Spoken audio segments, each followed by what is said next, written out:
Bonjour à tous, ici Valentin, toujours en direct du chômage actuellement. Aujourd'hui on se retrouve pour la deuxième partie de la review du programme de mathématiques en prépa. Alors cette partie s'appelle raisonnement et vocabulaire.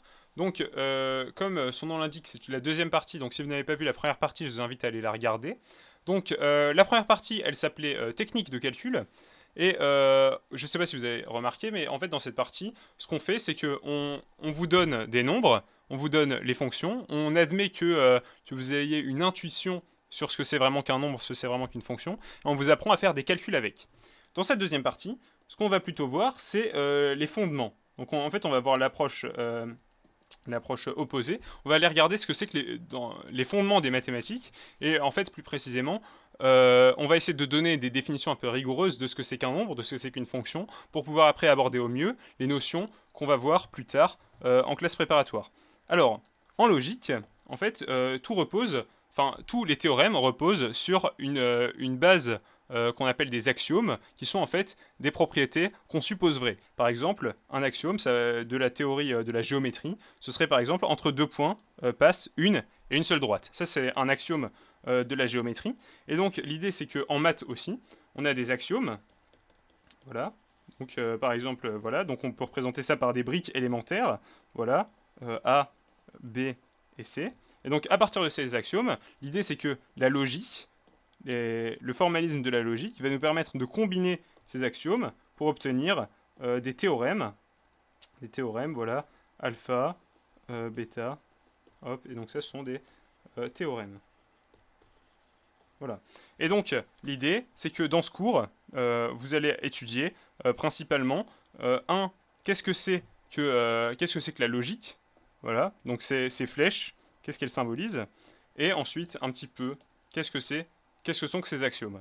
Alors déjà, si on veut parler de la logique, ce que vous allez étudier principalement, ce sont ce qu'on appelle les propositions. Alors les propositions, qu'est-ce que c'est en mathématiques? C'est juste simplement une phrase mathématique qui peut être vraie ou fausse. Par exemple, il fait beau aujourd'hui, ou je porte actuellement un t-shirt orange. Voilà, ça ce sont des propositions mathématiques, elles peuvent être vraies ou fausses. Et donc dans un premier temps, ce que vous allez apprendre, c'est ce qu'on appelle les connecteurs logiques. Donc ce sont des connecteurs, comme leur nom les indique, qui vont permettre de combiner deux propositions logiques pour en donner une troisième. Par exemple, le connecteur OU, le connecteur ET, ou le connecteur d'implication. Par exemple, là, on pourrait avoir la proposition logique il fait beau dehors ou j'ai un t-shirt orange ou il fait beau dehors et j'ai un t-shirt orange. Enfin, voilà. Et donc on créerait de nouvelles propositions à l'aide de ces connecteurs et en fait on va leur donner des règles qui vont permettre de pouvoir dire si la première proposition est vraie et la deuxième proposition est fausse, alors la proposition 1 ou 2 est vraie, ou alors la proposition 1 et 2 est fausse. Voilà, donc ça ce sont les connecteurs logiques. Donc vous allez apprendre à manipuler ces connecteurs logiques, à manipuler aussi ce qu'on appelle les quantificateurs, donc je ne vais pas trop m'attarder dessus, mais le pour tout, il existe, voilà. Et à partir de ces objets, donc les quantificateurs et les connecteurs, vous allez apprendre à créer ce qu'on appelle les raisonnements logiques. Donc les raisonnements qui sont valides en mathématiques. Donc vous les connaissez la plupart du temps sans les avoir vraiment formalisés. Donc il y a par exemple le plus connu, la récurrence, mais on peut aussi citer le raisonnement par implication successive, ou alors le raisonnement par l'absurde. Voilà, donc ça ce sont des modes de raisonnement que vous allez apprendre dans le but de résoudre les exercices. Donc là voilà, on a parlé de la logique, et maintenant on va parler un peu des axiomes. Alors je pense qu'en mathématiques, on vous a rarement, ou voire jamais en fait, parlé des axiomes qui composent les mathématiques. Pourtant, ils existent, hein, et en fait, ils vont dépendre de ce qu'on a envie de faire. Si on veut faire par exemple de la géométrie, on va avoir les axiomes dits d'Euclide, voilà, qui permettent de faire de la géométrie euclidienne, comme on vous l'a enseigné. Ensuite, si on veut faire de l'arithmétique, on peut penser aux axiomes de Peano, voilà. Ou alors, si on veut faire de la théorie des ensembles, on peut penser aux axiomes dits ZFC. Voilà. Et en fait, le parti pris en classe préparatoire, c'est de ne pas parler de ces axiomes. Alors, vous allez me dire, c'est assez étrange, mais je vais vous expliquer. L'idée, c'est que pour comprendre pourquoi est-ce qu'on ne parle pas des axiomes, on va faire la métaphore de l'ordinateur, du codeur sur l'ordinateur. L'idée, c'est que, imaginons, donc ici, ordinateur, voilà, et ici, vous avez la prépa. enfin les mathématiques plutôt. Hop, les maths. Hop. Alors l'idée c'est que quand vous êtes en terminale S, alors je vais juste monter un peu pour que vous voyez, voilà. Donc quand vous êtes en terminale S, ce que vous faites c'est l'équivalent du Python. Ou alors même du Scratch. Pour aller dans la punchline, voilà. Donc ce que vous faites, c'est du Python ou du Scratch. Ça veut dire que vous jouez avec des objets sans vraiment savoir ce qu'ils font, hein, pour parler en Scratch, voilà. Mais vous savez les manipuler, vous savez les combiner entre eux, vous savez créer des choses et vous n'avez pas besoin de savoir précisément comment et implémenter tel ou tel objet dans la machine. Voilà. Justement, le moment où vous allez apprendre comment est-ce qu'on implémente les parties dans la machine, donc si vous y connaissez un peu en informatique, c'est quand vous allez parler du langage C, voilà, qui est en fait quasiment le langage qui est à la base de tous les langages de programmation aujourd'hui, voilà, ou du moins d'une grande majorité, voilà. Et donc ça, c'est ce que vous allez faire en MPSI, voilà, ou en prépa plus en général, voilà. Et tout en bas, voilà, vous allez avoir les soudures en fait. Voilà, votre ordinateur à un moment il a bien fallu brancher les transistors, et donc ça c'est les soudures. Et ben nous en mathématiques nos soudures c'est l'axiomatique, donc la plupart du temps c'est ZFC. Parce que oui là je vous ai dit que ZFC en fait c'était les axiomes de la théorie des ensembles, mais en fait les mathématiques modernes tout repose sur la théorie des ensembles. En fait grâce à la théorie grâce aux axiomes de la théorie des ensembles, on a réussi à recréer l'entièreté des mathématiques. Et donc en fait, on a juste à admettre les axiomes de la théorie des ensembles qui ne sont pas les plus faciles, qui sont même clairement les plus compliqués, pour réussir à faire toutes les thématiques modernes. Donc vraiment, nos soudures à nous en mathématiques, c'est ZFC. Le problème, c'est que quand vous faites du C, ou quand vous faites de la programmation en général, vous vous en foutez des soudures. Les soudures, elles sont là, d'accord, très bien, on a codé l'addition en dur sur l'ordinateur, on a branché un transistor à un autre, mais ça vous intéresse pas. Voilà. Et en fait, c'est ça qu'on fait en prépa. Tout ce qui nous intéresse, c'est de savoir quelles fonctions de base, les fonctions les plus élémentaires, on peut faire à partir de ces soudures. Et donc, je vais vous donner un exemple en mathématiques. Donc voilà, par exemple, en C, vous n'avez pas besoin de recoder l'addition. Voilà. L'addition, elle a déjà été implémentée par les soudures. Et bien en mathématiques, c'est pareil. En mathématiques, pardon, ouais, là, c'est pareil. Les axiomes ZFC, on va les oublier. Et en fait, on va prendre les conséquences directes des axiomes de ZFC. Alors, les axiomes de ZFC, comme leur nom l'indique, ils permettent de créer des ensembles, et notamment, ils vont vous permettre de créer les ensembles qui sont les plus compliqués à créer, qui sont en fait l'ensemble des antinaturels et l'ensemble des réels. Voilà, ça va être les deux ensembles qui sont les plus difficiles à créer pour un élève de prépa. En fait, on oublie complètement leur création, et tout ce qu'on va demander à ces ensembles, c'est d'avoir des bonnes propriétés. Et donc, en fait, ce qu'on va dire, c'est que, par exemple, pour n, on va admettre qu'il admet la propriété de récurrence. Voilà. Et pour l'ensemble R, on va admettre qu'il admet la propriété de la borne supérieure. Voilà. Donc je ne vais pas m'étendre sur qu'est-ce que c'est que la propriété de récurrence, qu'est-ce que c'est que la propriété de borne supérieure, je le ferai dans un cours dédié. Mais en fait, ce qu'on fait en prépa, c'est qu'on admet qu'on a créé les ensembles, on admet qu'ils possèdent de bonnes propriétés, et c'est tout. On admet juste ça, et après, à partir de ça, on est ici, et ce qu'on fait, c'est qu'on recrée toute cette partie-là, qu'on a... Alors, ouais, il faut que je monte un peu. On recrée toute cette partie-là qui n'avait pas été créée en terminale. Voilà.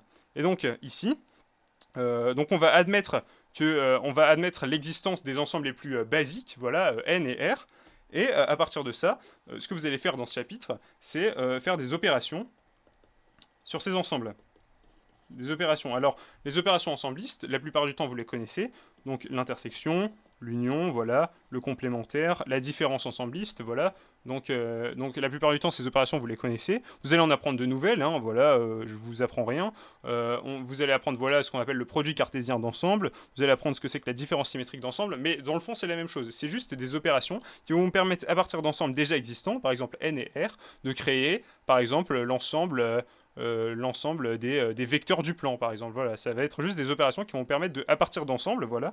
Donc, hop, voilà, un ensemble A, un ensemble B. Et ben, vous allez créer l'ensemble, voilà, A inter B pour pouvoir les manipuler après.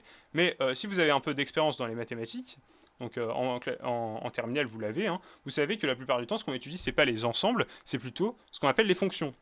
Et qu'est-ce que c'est qu'une fonction? Voilà, une fonction, en fait, ça va être une relation entre deux ensembles, tout simplement. En fait, une fonction, formellement, c'est juste une flèche, voilà, qui relie l'ensemble A à l'ensemble B. Voilà, une fonction qui va de A dans B. Et une fonction, au sens le plus général possible, c'est ça. C'est juste une relation entre deux ensembles. Et donc, dans ce cours, comme les fonctions c'est important, vous allez définir ce que c'est qu'une fonction, voilà.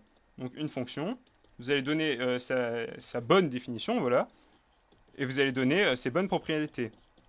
Mais vous n'allez pas seulement travailler, comme vous avez pu le faire en terminale, sur des fonctions de R dans R ou de N dans R, que sont les suites. Vous allez travailler sur les fonctions dans le cadre le plus général possible, donc des fonctions d'un ensemble A vers un ensemble B. Et vous allez donner des propriétés générales sur ces fonctions. Et voilà, des propriétés générales voilà, sur ces fonctions. Et notamment, vous allez parler dans ce chapitre des fonctions en fait, les plus importantes en mathématiques qu'on appelle les relations binaires. Et je pèse même pas mes mots pour vous dire que ce sont les fonctions les plus importantes. Donc les relations binaires, voilà. Alors ça, ce sont des fonctions vraiment fondamentales. C'est pour ça que j'en parle même dans ce tour d'horizon.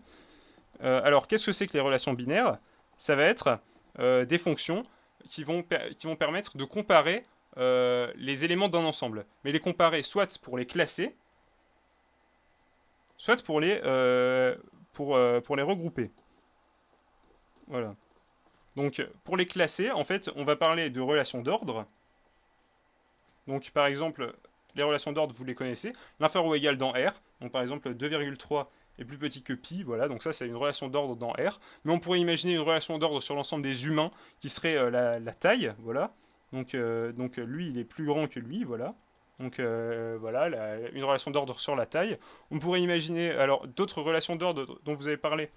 Vous savez que si on a deux ensembles, voilà, donc un ensemble A et un ensemble B, et ben on peut dire ici que l'ensemble A, il est inclus dans l'ensemble B, et donc encore une fois, là, on compare, on classe les éléments. Ensuite, on peut parler de la divisibilité, par exemple, dans l'ensemble des entiers. Si vous avez fait maths experte, vous connaissez cette relation-là, voilà, A divise B, ça aussi, c'est une relation d'ordre. Et voilà, et donc toutes ces relations d'ordre, elles permettent de classer les éléments. Et ensuite, les relations qui permettent de regrouper les éléments, on appelle ça des relations d'équivalence.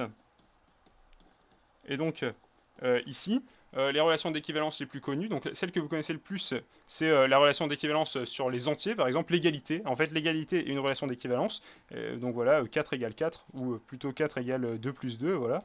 Donc ça, c'est la relation d'équivalence usuelle sur les entiers. Mais vous avez aussi une autre relation d'équivalence sur, par exemple, les rationnels, donc dans Q. Vous savez que P sur Q est égal à KP sur KQ. Voilà, et donc là, ce que vous êtes en train de dire, en fait, en quelque sorte, c'est que le couple, en fait, vous êtes en train de définir une relation d'équivalence entre le couple PQ, voilà, il est en relation d'équivalence, grand R, avec le couple KP et KQ.